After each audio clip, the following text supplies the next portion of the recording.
ចាជំរាបសួរកូនទាំងអស់គ្នាចាដល់ថ្ងៃនេះកូនទាំងអស់គ្នាសុខសប្បាយទេកូនចាអ្នកគ្រូសង្ឃឹមថាកូនទាំងអស់គ្នាសុខសប្បាយទាំងអស់គ្នាចាថ្ងៃនេះយើងវិលត្រឡប់មកជួបគ្នាសារជាថ្មីម្ដងទៀតដែលអ្នកគ្រូនឹងបង្រៀនមុខវិជ្ជាសាស្ត្រដល់កូនចាអញ្ចឹងមុននឹងអ្នកគ្រូចូលដល់មេរៀនតើកូនណាចាំទេកាលពីថ្ងៃសុក្រមុនអ្នកគ្រូបានបង្រៀនវិទ្យាសាស្ត្រកូនអំពីអ្វីកូនចាកូនចាំទេកូនតើអ្នកគ្រូបានបង្រៀនកូនអំពីអ្វីចាអញ្ចឹងនៅថ្ងៃសុក្រមុនអ្នកគ្រូបានបង្រៀនកូនអំពីចរន្តអគ្គិសនីនិងទិសដៅអគ្គិសនីមានអត់កូនចាអញ្ចឹងនៅក្នុងនោះអ្នកគ្រូបានសួរសំណួរអ្វីដល់កូនចាំអត់គឺតើត្រូវធ្វើដូចម្ដេចដើម្បីឲ្យអំពូលភ្លឺចាអ្វីដែលធ្វើឲ្យអំពូលភ្លឺកូនដឹងនៅកូនចាកូនចាំហ៎ចាអញ្ចឹងដែលធ្វើឲ្យអំពូលភ្លឺគឺមានអីគេខ្លះកូនគឺថ្មឌីណាម៉ូចរន្តអគ្គិសនីអីគេកូន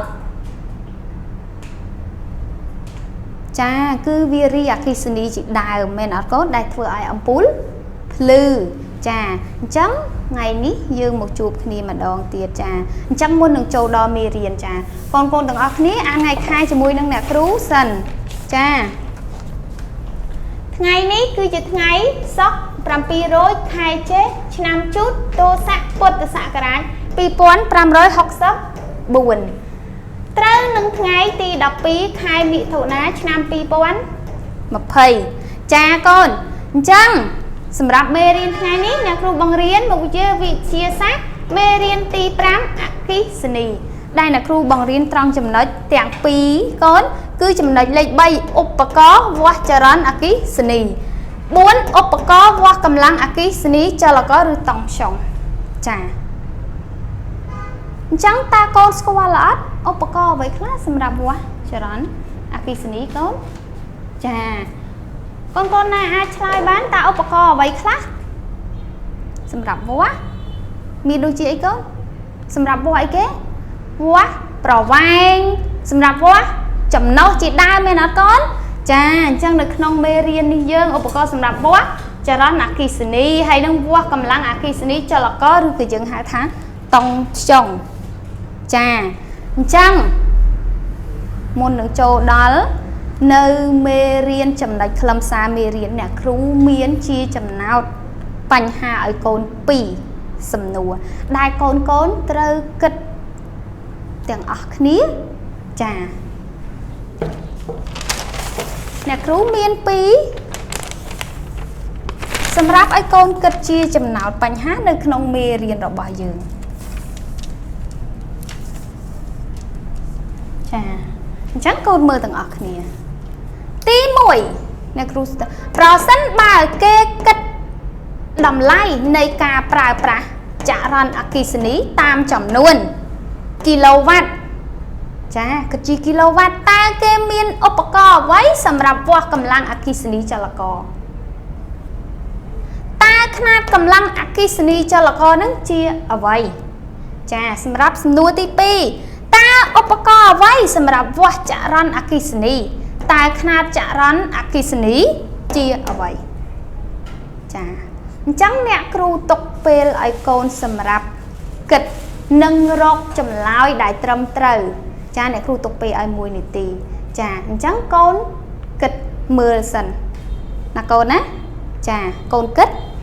តើអ្នកគ្រូបញ្ជាក់សំណួរម្ដងទៀតប្រសិនបើគេគិតតម្លៃនៃការប្រើប្រាស់ចរន្តអគ្គិសនីតាមចំនួនគីឡូវ៉ាត់តើគេមានឧបករណ៍អ្វីសម្រាប់វាស់កម្លាំងអគ្គិសនីចលករ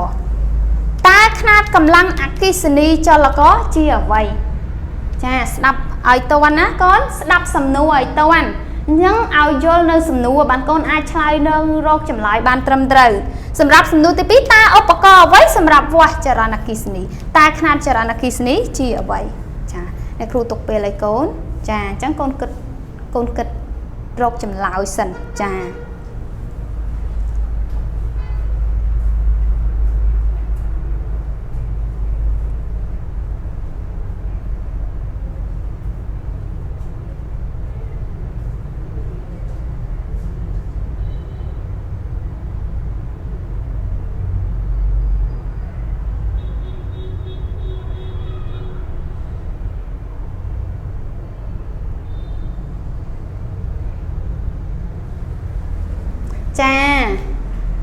នរកចម្លើយឃើញហើយឬនៅកូន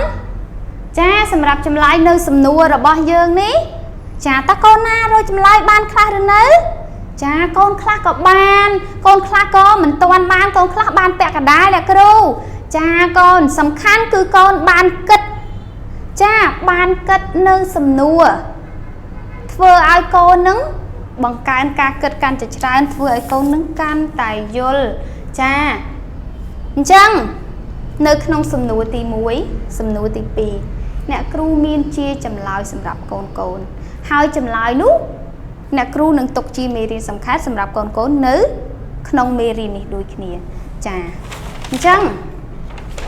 សម្រាប់ចម្លើយនេះអ្នកគ្រូដាក់ជាមេរៀនសង្ខេបសម្រាប់មេរៀនរបស់យើងចំណុចលេខ3ហើយនិងលេខ4ចាអញ្ចឹងកម្លាំងអគ្គិសនីចលករគឺជាកម្លាំងដែលធ្វើឲ្យចរន្តផ្លាស់ទីក្នុងសៀគ្វីចាឧបករណ៍សម្រាប់វាស់កម្លាំងអគ្គិសនីចលករហៅថាវ៉ុលម៉ែត្រចាហៅថាវ៉ុលម៉ែត្រຂະຫນາດកម្លាំងអគ្គិសនីចលករគឺវ៉ុលឧបករណ៍សម្រាប់វាស់ចរន្តអគ្គិសនីហៅថាអម្ពែម៉ែត្រຂະຫນາດចរន្តអគ្គិសនីគឺអម្ពែគិតជាអីកូនគិតជាអម្ពែនេះគឺជាអម្ពែចាអញ្ចឹងនេះគឺជាសំណួរនេះគឺជាចម្លើយដែលចោតអ្នកគ្រូដាក់ជាកិច្ចការសម្រាប់ជាមេរៀនសង្ខេបនៅចំណុចលេខ3និងលេខ4សម្រាប់កូនតែម្ដងចាអញ្ចឹងតើកូនមានចម្ងល់កន្លែងណាអត់កូនចាកូនមើលកូនមានចម្ងល់កន្លែងណាអត់ចាកូនអញ្ចឹងសម្រាប់មេរៀននេះអ្នកគ្រូសន្មតថាបញ្ចប់ប៉ុណ្ណឹងចាសម្រាប់មេរៀននៅថ្ងៃនេះគឺចំណុចលេខ3និងលេខ4យើងចាអញ្ចឹងមុននឹងបញ្ចប់ចាកូនទាំងអស់គ្នាអ្នកគ្រូមានជាកិច្ចការទាំងសម្រាប់កូនគឺទំព័រទី118លេខ1ត្រង់ចំណុចខ118លេខ1ត្រង់ចំណុចខចានឹងកូនទាំងអស់គ្នាកត់ត្រាមេរៀននៅលើក្តារខៀននេះទាំងអស់ចូលក្នុងសៀវភៅរបស់កូនដូចគ្នាចាអញ្ចឹងជាចុងក្រោយចាអ្នកគ្រូសូមជូនពរកូនឲ្យមានសុខភាពល្អចាហើយនឹងកូនទៅដល់ផ្ទះកូនសូមមើលសៀវភៅបន្ថែមឲ្យបានច្រើនទៀតចាដើម្បីជាប្រាជ្ញាដល់កូនចាអញ្ចឹងសូមអរគុណសូមគោរពលា